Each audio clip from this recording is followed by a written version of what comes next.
కొద్దిగా వీళ్ళ మధ్య దూరం అనేది పెరగడం జరిగింది. విజయనగరం జిల్లా రాజాం నియోజకవర్గంలో మాజీ మంత్రి కొండ్రు మురళీమోహన్ మాట్లాడుతూ కూటమి ప్రభుత్వం రాష్ట్ర వ్యాప్తంగా అంగన్వాడీ కార్యకర్తల పనితీరును మెరుగుపరిచేందుకు నూతన స్మార్ట్ ఫోన్ల పంపిణీ ప్రారంభించిందని తెలిపారు. శ్యాంపురం టీడీపీ క్యాంప్ కార్యాలయంలో ఎమ్మెల్యే చేతుల మీదుగా 339 స్మార్ట్ ఫోన్లను అందజేశారు. స్మార్ట్ ఫోన్ల ద్వారా గర్భిణీలు, బాలింతలు, చిన్నారుల డేటాను రియల్ టైంలో నమోదు చేసి సేవల పర్యవేక్షణను వేగవంతం చేయడం, పారదర్శకత పెంచడం లక్ష్యంగా ఉందని తెలియజేశారు.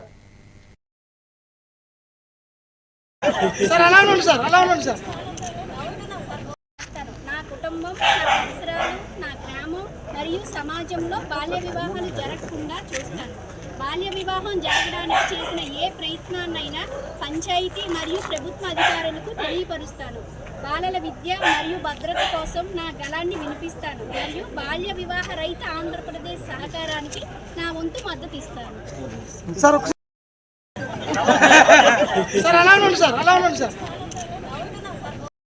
నా కుటుంబం, నా పరిసరాలు, నా గ్రామం మరియు సమాజంలో బాల్య వివాహాలు జరగకుండా చూస్తాను. బాల్య వివాహం జరగడానికి చేసిన ఏ ప్రయత్నాన్నైనా పంచాయతీ మరియు ప్రభుత్వ అధికారులు